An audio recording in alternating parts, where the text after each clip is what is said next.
ಒಂದು ನಿಮಿಷ ನಿಂತ್ಕೊಳ್ಳಿ. ಅಯ್ಯೋ ಕದೆವ, ಗೌರ್ಮೆಂಟ್ ಕೆಲ್ಸಕ್ಕೆ ಸೇರಕ್ಕೆ ಕೋಚಿಂಗ್ ಕ್ಲಾಸಾ? ವಲ್ಲಭನಿಗೋಸ್ಕರ ಏನ್ ರಿಸ್ಕ್ ತೊಗೊಳಕ್ಕೂ ಕೂಡ ರೆಡಿ ಆಗಿದ್ದಾಳೆ ಅಮೂಲ್ಯ. ಈಗ ಯಾರು ಏನೇ ಅಂದ್ರೂ ಕೂಡ ಪರವಾಗಿಲ್ಲ, ವಲ್ಲಭನಿಗೋಸ್ಕರ ಏನೇ ಕಷ್ಟ ಬಂದ್ರು ಎದುರಿಸ್ತೀನಿ ಅಂತ ಅಂದ್ಬಿಟ್ಟು ಈಗ ನನ್ನ ಮೈಂಡು ಹಾರ್ಟು ಎರಡೂ ಕೂಡ ಕ್ಲಿಯರ್ ಇದೆ, ನಾನು ಟ್ಯೂಷನ್ ಮಾಡ್ತೀನಿ ಅಂತ ಅಂದ್ಬಿಟ್ಟು ಅಮೂಲ್ಯ ಮೀನಾ ಹತ್ರ ಹೇಳ್ತಾಳೆ. ಮೀನಾ ಬಂದು ಅವ್ರ ಅತ್ತೆ ಹತ್ರ ಹೇಳ್ತಾರೆ, ಈಗ ಗೌರ್ಮೆಂಟ್ ಕೆಲಸ ಸಿಗ್ಬೇಕು ಅಂತಂದ್ರೆ ಕೋಚಿಂಗ್ ಕ್ಲಾಸ್ಗೆ ಸೇರ್ಕೊಂಡ್ರೆ ಹೆಲ್ಪ್ ಆಗುತ್ತೆ ಅಂತ ಅಂದ್ಬಿಟ್ಟು. ಅದಕ್ಕೆ ಅವ್ರ ಅತ್ತೆ ಗಿರಿಜಾ ಹೌದಾ, ಓಕೆ ಆಯ್ತು ಹೋಗ್ ಬನ್ನಿ ಅಂತ ಹೇಳ್ತಾರೆ.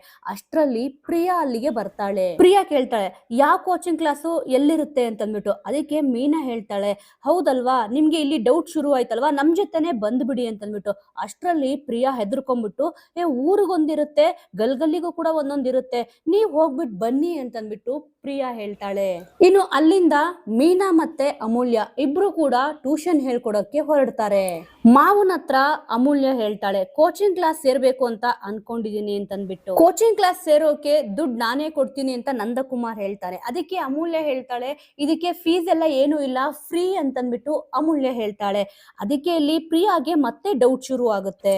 ಸಡನ್ ಆಗಿ ಮೀನಾ ಹೇಳ್ತಾಳೆ, ಹೌದಾ ಮತ್ತೆ ಡೌಟ್ ಬಂತ, ಬನ್ನಿ ಕರ್ಕೊಂಡು ಹೋಗ್ತೀನಿ, ನಿಮ್ಗೆ ಏನೇ ಡೌಟ್ ಇದ್ರು ಕೂಡ ಕೋಚಿಂಗ್ ಕ್ಲಾಸ್ಗೆ ಬಂದ್ಬಿಟ್ಟು ಎಲ್ಲಾ ಡೌಟ್ನು ಕೂಡ ಕ್ಲಿಯರ್ ಮಾಡ್ಕೊಳ್ಳಿ ಅಂತ ಹೇಳ್ತಾಳೆ.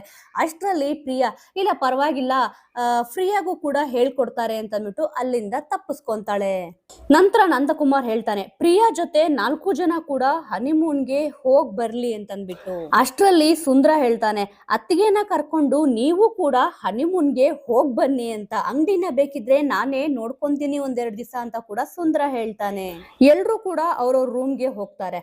ನಂತರ ಇಲ್ಲಿ ನಂದಕುಮಾರ್ ಗಿರಿಜಾನ ಹೊಗಳೋಕೆ ಶುರು ಮಾಡ್ತಾನೆ. ನೀನು ಅಂಗಡಿಗೆ ಬಂದ್ಬಿಟ್ಟು ಮಕ್ಕಳನ್ನೆಲ್ಲಾರನು ಕೂಡ ಹನಿಮೂನ್ ಕಳ್ಸು ಅಂತಂದ್ಬಿಟ್ಟು ಹೇಳ್ದೆ, ಈಗ ನಿನ್ನ ಆಸೆನ ನಾನ್ ಪೂರೈಸಿದೀನಿ ಅಂದ್ಮೇಲೆ ನನಗೇನು ಇಲ್ವಾ ಅಂತಂದ್ಬಿಟ್ಟು ನಂದಕುಮಾರ್ ಕೇಳ್ತಾನೆ. ಗಿರಿಜಾ ನಾಚಿ ನೀರಾಗ್ಬಿಟ್ಟು ನನ್ಗೆ ಕೆಲ್ಸ ಇದೆ ಅಂತಂದ್ಬಿಟ್ಟು ಹೊರಡೋಕೆ ಹೋಗ್ತಾಳೆ. ಆದ್ರೆ ಅಷ್ಟರಲ್ಲಿ ನಂದಕುಮಾರ್ ಇಲ್ಲ ಬಾ ಇಲ್ಲಿ ಅಂತ ಕರೆದು ಹೇಳ್ತಾನೆ, ಈ ವಯಸ್ಸಲ್ಲಿ ಹನಿಮೂನ್ಗೆ ಹೋಗ್ಬಾರ್ದು ಅಂತ ಕಾನೂನು ಏನಾದ್ರೂ ಮಾಡಿದಾರ? ಅವಾಗ್ಲೇ ಸುಂದ್ರ ಹೇಳ್ದ ಅಲ್ವಾ, ನಾವು ಕೂಡ ಹನಿಮೂನ್ಗೆ ಹೋಗ್ ಬರ್ಬೋದಲ್ವಾ ಅಂತಂದ್ಬಿಟ್ಟು ನಂದಕುಮಾರ್ ಹೇಳ್ತಾನೆ. ಈ ವಯಸ್ಸಲ್ಲಿ ಇದೆಲ್ಲ ಬೇಕಾ ಅಂತಂದ್ಬಿಟ್ಟು ಗಿರಿಜಾ ಅಲ್ಲಿಂದ ಹೊರಟೋಗ್ತಾಳೆ. ಮಾಧವ ತುಂಬಾ ಖುಷಿಯಾಗಿರ್ತಾನೆ, ಎಲ್ರು ಕೂಡ ಒಟ್ಟಿಗೆ ಹೋಗ್ಬೋದಲ್ಲ ಅಂತಂದ್ಬಿಟ್ಟು. ಇನ್ನು ರೂಮಲ್ಲಿ ಕುತ್ಕೊಂಡು ಪ್ರಿಯಾ ಮತ್ತೆ ಮಾಧವ ಇಬ್ರು ಕೂಡ ಮಾತಾಡ್ತಾ ಇರ್ತಾರೆ. ಖುಷಿ ಆಯ್ತಾ ಪ್ರಿಯಾ ಅಂತಂದ್ಬಿಟ್ಟು ಮಾಧವ ಪ್ರಿಯನ್ಗೆ ಕೇಳ್ತಾನೆ. ಒಟ್ಟಿಗೆ ಹೋದ್ರೆ ಪ್ರೈವರ್ಸಿ ಇರಲ್ಲ ಅಂತಂದ್ಬಿಟ್ಟು ಪ್ರಿಯಾ ಹೇಳ್ತಾಳೆ. ಒಬ್ಬೊಬ್ರು ಒಂದೊಂದು ಊರ್ಗೆ ಹೋಗೋಣ, ಅವ್ರು ಮೈಸೂರ್ಗೆ ಹೋಗ್ಲಿ, ನಾವೆಲ್ಲ ಬೆಂಗಳೂರಿಗೆ ಹೋಗೋಣ ಅಂತಂದ್ಬಿಟ್ಟು ಪ್ರಿಯಾ ಹೇಳ್ತಾಳೆ. ಅದಕ್ಕೋಸ್ಕರ ಮಾಧವ ಹೇಳ್ತಾನೆ, ಒಬ್ಬೊಬ್ರು ಒಂದೊಂದು ಊರ್ಗೆ ಹೋದ್ರೆ ಏನ್ ಚೆನ್ನಾಗಿರುತ್ತೆ, ಎಲ್ರೂ ಕೂಡ ಒಟ್ಟಿಗೆ ಹೋಗೋಣ. ನೋಡಿ ಇವಾಗ ನಾನು ನೀನು ಇಬ್ರೇ ಹೋದ್ರೆ ಇಲ್ಲಿ ಸ್ವಲ್ಪ ಹೊತ್ತು ಪ್ರೈವೇಸಿ ಇರುತ್ತೆ, ಆಮೇಲೆ ಹೋಗ್ತಾ ಹೋಗ್ತಾ ಬೋರ್ ಆಗುತ್ತೆ, ಅದಕ್ಕೆ ಒಟ್ಟಿಗೆ ಹನಿಮೂನ್ಗೆ ಹೋಗ್ ಬರೋಣ ಅಂತಂದ್ಬಿಟ್ಟು ಮಾಧವ ಹೇಳ್ತಾನೆ. ಇನ್ನೊಂದ್ ಕಡೆ ಕೇಶವ ಮತ್ತೆ ಮೀನಾ ಇಬ್ರು ಕೂಡ ಹನಿಮೂನ್ ಬಗ್ಗೆ ಡಿಸ್ಕಷನ್ ಮಾಡ್ತಾರೆ. ನಾವೇಗಿದ್ರು ಕೂಡ ಹೋಗ್ ಬಂದಿದ್ವಿ, ಅವಾಗ ಎಲ್ರು ಕೂಡ ಜೊತೆಗ್ ಬಂದಾಗ ಅದು ಹನಿಮೂನ್ ಆಗಿರ್ಲಿಲ್ಲ, ಈಗ ಮಾಧವ ಮತ್ತೆ ಪ್ರಿಯಾ ಜೊತೆ ನಾವು ಹೋಗೋದು ಬೇಡ ಅಂತಂದ್ಬಿಟ್ಟು ಕೇಶವ ಹೇಳ್ತಾನೆ.